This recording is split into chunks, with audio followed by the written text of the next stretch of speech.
আমার বাবা আমাকে সবসময় বলতো, আমি জীবনে অনেক সম্পত্তি করব না। আমি জীবনে কোনো সম্পত্তিই করব না, কিন্তু আমি আমার সন্তানকে মানুষ করব। আমার মনে আছে যে ২০১০ সালে, হ্যাঁ ২০০৯ সালে আমার বাবা খুব কষ্ট করে আমাকে সেই সময়ের ৫০,০০০ টাকা দিয়ে একটা কম্পিউটার কিনে দেয়। এবং যে কম্পিউটারটা যে দোকান থেকে কিনে দিয়েছিল সেই দোকানেও সে কিছু টাকা বাকি রেখেছিল, কারণ তার কাছে এতটা টাকা ছিল না। সেই কম্পিউটারটা কিনে দেওয়ার পরে আমার বাবা সেই সময় তারপরে কুরবানি ঈদ ছিল, সে কুরবানিও দিতে পেরেছিল না। আমি সেই জিনিসটা এখন পর্যন্ত আমার সেই আমার বুদ্ধির পরের বিষয়টা, আমি তখন অলরেডি কলেজের স্টুডেন্ট, এবং আমার কাছে খুব খারাপ লেগেছিল যে আমার বাবা জীবনে এত বড় স্যাক্রিফাইস, যে আমাকে একটা কম্পিউটার কিনে দিয়ে সে এখন তার কুরবানি দেওয়ার টাকাটাও তার কাছে নেই। তখন আমার আব্বুকে আমি প্রশ্ন করেছিলাম, আব্বু তুমি তো আমার কম্পিউটারটা পরেও কিনে দিতে পারতে, এখনই কিনে দিলে। তো বলতেছে সময় তো চলে যাচ্ছে, আমি জীবনে কোনো সম্পত্তি করতে চাই না, আমি জীবনে কোনো বিলাসিতা করতে চাই না, কিন্তু আমি আমার সন্তানকে মানুষ করতে চাই। বুঝতে পেরেছেন? আমার বাবা এই জিনিসটা সে সবসময় ছিল যে সে সন্তানকে মানুষ করবে। সে চিন্তা করতো যে, আমার বাবা বলতো মাঠের ১০০ বিঘা সম্পত্তি করার চাইতেও একটা সন্তানকে সুশিক্ষায় মানুষ করাটা হচ্ছে গুরুত্বপূর্ণ। মাঠে ১০০ বিঘা সম্পত্তি করার চাইতেও একটা সন্তানকে সুশিক্ষায় মানুষ করাটা খুবই গুরুত্বপূর্ণ। আমি সেই সুশিক্ষায় মানুষ হতে পেরেছি কিনা জানি না, হয়তো বা এখনও পারিনি। আমার বাবার যেরকম স্বপ্ন, প্রতিটা সন্তানেরই উচিত তার বাবা মায়ের স্বপ্ন পূরণ করা।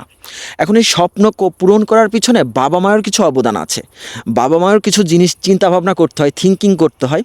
এখন অনেক প্যারেন্টস আছে যারা সন্তানের পিছনে টাকা খরচ করতেও ভয় পায়, যে সন্তানকে পিছনে খরচ করব, আমার তো আরও সন্তান আছে বা এক্সেট্রা এক্সেট্রা।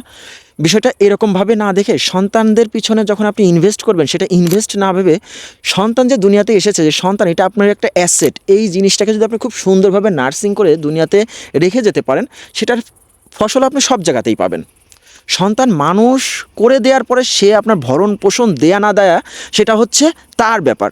যদি কোনো সন্তান কোনো বাবা মার ভরণ পোষণ বা তার যদি কোনো দায়িত্ব না নেয়, তাহলে পরে সেই সন্তানকে সে সুশিক্ষায় মানুষ করতে পারেননি আপনি।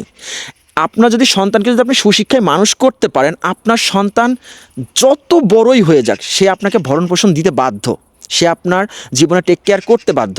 কারণ কি, আপনার ওই যে নার্সিং, ওই যে ছোটোবেলায় যখন ও ছোটো থাকবে, সে ছোটোর সময় আপনাকে গল্পগুলো সেভাবে সাজাতে হবে, সেভাবে করতে হবে। তো বিষয়টা হচ্ছে যে এই জিনিসগুলো বাস্তব জীবন থেকে আমি আপনাকে বলতেছি, বাস্তব জীবনের গল্প থেকে, যে সন্তানের পিছনে সময় টাকা সব কিছু ইনভেস্ট করতে কখনো কার্পণ্যতা করবেন না।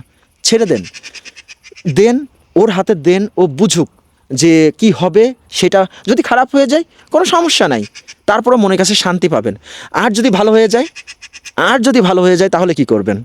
সেই জন্য সন্তানকে মানুষ করাটা প্রতিটা বাবা মায়ের উচিত। আমি নিজেও একজন বাবা, আমার বাবার জায়গা থেকে আমি এখন বুঝতে পারি, আমি এখন ফিল করতে পারি আমি কি আমার বাবার এতটুকুই করতে পারবো কিনা। আমার কাছে মনে হয় যে আমার বাবার তো কিচ্ছু ছিল না, আমার বাবার তো কোনো সম্পত্তি ছিল না, কোনো কিচ্ছু ছিল না, কিন্তু সে জীবনে যে বড় বড় রিস্ক নিয়েছে আমার জন্য, আমি কি আমার সন্তানদের জন্য সেটুকু করতে পারবো? আমি কি সেটুকু করতে পারছি? তা আমি জানি না। তো আমার আজকের ভিডিওর মূল বিষয়বস্তু ছিল যে প্রতিটা বাবা মায়ের উচিত সন্তানকে সময় দেয়া, সন্তানের স্বপ্নগুলোকে পূরণ করার জন্য সর্বোচ্চটা চেষ্টা করা। আর সেই সন্তানের স্বপ্নটা যদি পূরণ করতে যেয়ে যদি আপনার কোনো কিছু হারিয়েও যায়, ক্ষতিও হয়ে যায়, এত বেশি কষ্ট নেবেন না। কারণ একটা সময় আপনি মনের কাছে স্যাটিসফ্যাকশন থাকতে পারবেন যে না, আমি আমার সন্তানের জন্য করেছি, ঠিক আছে। আর সবশেষে একটা কথাই বলবো, প্রত্যেকটা সন্তানের পাশে প্রতিটা বাবা মার সাকসেস না হওয়া পর্যন্ত তাকে মোটিভেশনাল দিয়ে সাপোর্ট করে আগিয়ে নিয়ে যাওয়াটাই হচ্ছে সবথেকে বুদ্ধিমানের কাজ। যদি ভিডিওটি ভালো লেগে থাকে অবশ্যই সাথে থাকবেন। দেখা হচ্ছে নতুন কোনো ভিডিওতে। সেই পর্যন্ত আল্লাহ হাফেজ।